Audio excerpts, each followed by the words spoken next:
Let's take you live now to Geneva, where the UN Special Rapporteur, Francesca Albanese, is speaking about Israel's war on Gaza at the Human Rights Council. Let's have a listen in.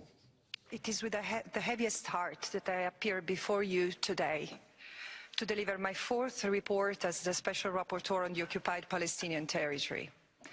Following nearly 6 months of unrelenting Israeli assault on occupied Gaza, it is my solemn duty to report on the worst of what humanity is capable of and to present my finding, the anatomy of a genocide.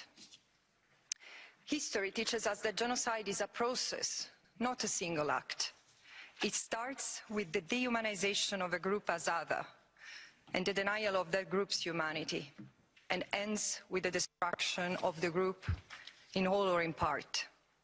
The dehumanization of Palestinians as a group is the hallmark of their history of ethnic cleansing, dispossession, and apartheid.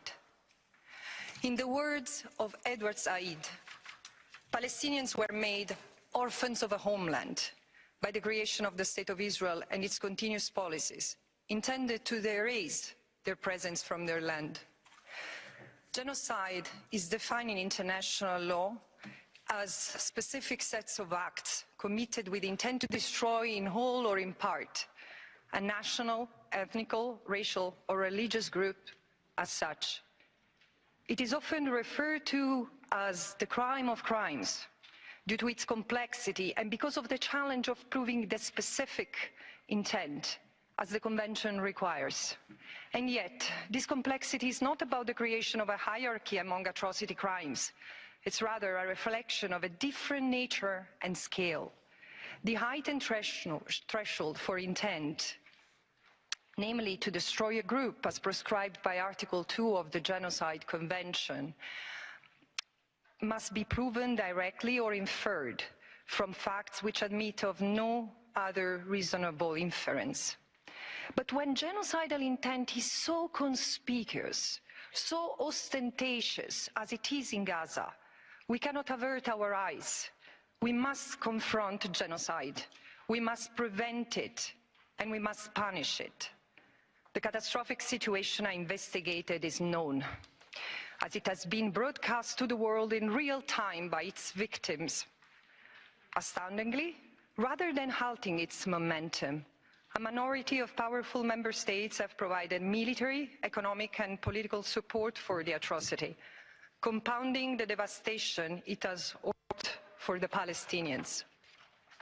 In this assault, the sixth and most egregious in 16 years, Israel has killed more than 30,000 Palestinians, including 13,000 children, more than the children killed in all conflicts worldwide in 4 previous years.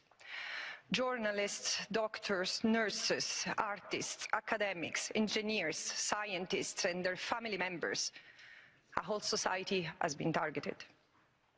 A further 12,000 Palestinians are reported missing, most presumed dead. Some 71,000 Palestinians are reported missing.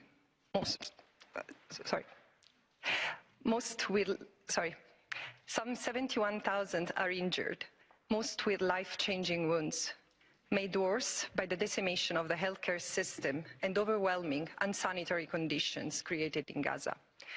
In the first 2 weeks, Israel prevented all humanitarian aid from entering Gaza, and in the ensuing months, it has imposed extreme restrictions of water, food, electricity, and fuel. Israel has blocked the entry of medical supplies, including anesthetics, incubators, and even baby formula. Convoys have hardly reached northern Gaza. The deliberate policy has induced rapid and sustained severe food insecurity in the entire population, with those trapped in the north forced to eat animal feed and grass. The occupying power has also undermined UNRWA, the main lifeline to Palestinians in Gaza. Growing numbers of Palestinians are dying of starvation as we speak, and the hostages and their families have also not escaped these devastating circumstances. The collective scars of those who survive are certain to last generations. In the initial weeks of the assault, Israeli forces killed around 250 Palestinians daily through an apocalyptic arsenal of weaponry on one of the most densely populated places on earth. 25,000 tons of explosives, equivalent to 2 nuclear bombs, unguided munitions, and hundreds of 2,000-pound bunker busters were used to level entire neighborhoods. The ground offensive changed the pattern, but not the scale of destruction. In less than 6 months, Israel has destroyed Gaza, erasing or severely damaging almost all civilian infrastructure and agricultural land, most of homes, healthcare facilities, telecommunication infrastructure, every university, most educational facilities, municipal services, mosques and churches, and innumerable cultural heritage sites, which are integral to the social fabric of Palestine. Israeli soldiers have published footage boasting about their killing of families, mothers, children, the bombing of homes, mosques and schools. Self-incriminating videos show them sadistically mocking and humiliating their Palestinian victims, not only by violating their physical integrity and right to life, but also their dignity, their most intimate possessions and spaces that the soldiers have entered and looted, and by desecrating cemeteries and places of worship. When the ground offensive started, the number of daily casualties seemed to reduce, but in fact, the level of atrocities increased. Mass disappearance and arbitrary detentions, widespread and systematic torture and inhumane treatment add to the experience of endless death and loss. Desperate people had to search through rubble with their bare hands. Many have been unable to bury and grieve loved ones. These acts of genocide have been motivated by vehement anti-Palestinian discourse, which characterizes the entire Palestinian people in Gaza as enemies to be eradicated or forcibly removed. This rhetoric has been pervasive across all segments of Israeli society. That Israeli high-ranking officials with command authority routinely called on soldiers to annihilate the people of Gaza is compelling evidence of explicit and public incitement to commit genocide. Evidence further indicates that this genocidal incitement has been internalized and acted upon by soldiers on the ground. One of my key findings is that Israel's executive and military leadership and soldiers have intentionally distorted rules of international humanitarian law, distinction, proportionality and precaution in an attempt to legitimize genocidal violence against the Palestinian people by deliberately stretching the definitions of human shield, evacuation orders, warnings, safe zones, collateral damage and medical protection.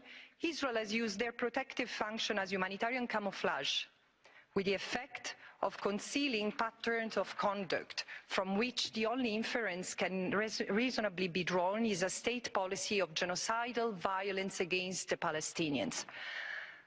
Blurring the distinction between protected civilians or civilian infrastructure and combatants or legitimate military targets, Israel has effectively characterized the whole civilian population in Gaza as human shields or terrorist accomplices as a matter of legal policy.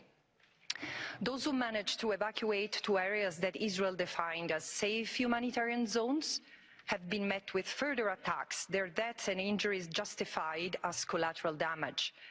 By making repeated claims which have been systematically discredited that Hamas used hospitals as operation centers, Israel appears to be operating on the premise that if you tell a lie long enough, people will believe it. Israel has used the camouflage of humanitarian law to characterize the entire Palestinian people and life-sustaining and life-saving infrastructure of Gaza as targetable, killable, destroyable. Israel has attempted to legitimize, for example, the devastations of Gaza's medical infrastructure, which has led to potentially thousands of additional deaths, life-changing injuries and trauma. IHL has thus been distorted to justify a war of annihilation. In light of this, I find that there are reasonable grounds to believe that the threshold indicating the commission of the crime of genocide against Palestinians as a group in Gaza has been met. Specifically, Israel has committed 3 acts of genocide with the requisite intent, causing serious bodily or mental harm to members of the group, deliberately inflicting on the group conditions of life calculated to bring about its physical destruction in whole or in part, and imposing measures intended to prevent birth within the group. The genocide in Gaza is the most extreme stage of a long-standing settler-colonial process of erasure of the native Palestinians. For over 76 years, this process has oppressed the Palestinians as a people in every way imaginable, crushing their inalienable right to self-determination demographically, economically, territorially, culturally, and politically. Israel has attempted to displace them, expropriate their land and other resources, and ultimately replace them. The colonial amnesia of the West has condoned Israel's colonial settler project from the violent history of the very birth of the State of Israel to its oppressive occupation since 1967, the crippling closure of Gaza since 1993, and its military assaults on Gaza since 2007. The world now sees the bitter fruit of the impunity afforded to Israel. This was a tragedy foretold. While the International Criminal Court will have to deliberate, while the International Court of Justice will have to deliberate, the International Criminal Court will have to investigate. It is my responsibility to remind you that the Genocide Convention includes a jus cogens norm and erga omnes obligation to prevent the commission of genocide, a reality the International Court of Justice recognized as plausible exactly 2 months ago. The time for states to act was then, and as they did not, the time is now. In this darkest hour, the international community cannot continue to ignore that it's Israel's project to rid Palestine of Palestinians in defiance of international law and the world's failure to call Israel to account that has led to genocide laid bare in Gaza. Denial of the reality and the continuation of Israel's impunity and exceptionalism is no longer viable, especially in light of yesterday's binding Security Council resolution. I implore member states to abide by their obligations, which start with imposing an arms embargo and sanctions on Israel, and so ensure that the future does not continue to repeat itself. Thank you. Thank you. Okay, if you were just joining us, we were just listening to the UN Special Rapporteur, Francesca Albanese, presenting her report to the Human Rights Council, saying that there are reasonable grounds that Israel is committing genocide in Gaza. We're joined now by our diplomatic editor, James Bays. James, an impassioned and powerful testimony by Francesca Albanese. Talk us through some of the key highlights that she went through. Anatomy of a Genocide is the report that she was just presenting. These reports don't normally have titles. She gave it a title, and that is the case that she made. She's a human rights lawyer who, before she got this job as an independent advisor to the Human Rights Council, also served 10 years in the UN. So she knows the UN system and how it works. She knows this file extremely well, and she went through why she says this is a genocide through the various things that constitute a genocide to prove that they had taken place, including the fact, of course, that they were killing Palestinians, which are the group that she's claiming have been targeted for genocide, saying, yes, we know well over 30,000 Palestinians dead, but she said another 12,000 almost certainly dead under the rubble, and the amount of explosives used by the Israeli military, about 25,000 tons, she estimated. That's the equivalent, she said, of 2 nuclear bombs. And she said it's not just the genocide, as we know from the discussions in the International Court of Justice in January, which has also been discussing a genocide case.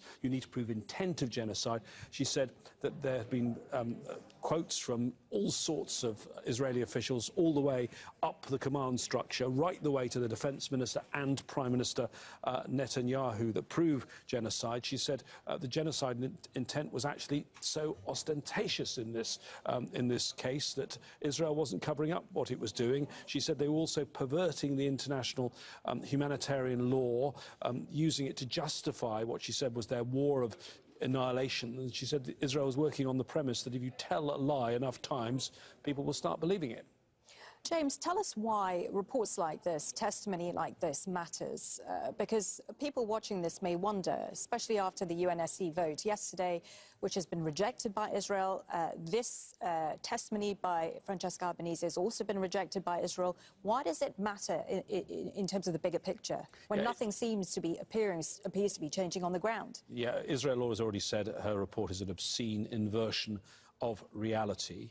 And Israel, it's worth noting, has not let the special rapporteur or any of her three predecessors who did the job in to even examine the situation. She has to examine it from evidence from afar. So there is a problem with her post and what she can achieve. But add to what you have seen this year so far, the International Court of Justice, its provisional measures, that ruling, the UN Security Council, it took almost 6 months, but it has voted for a ceasefire. Israel will ignore that as well.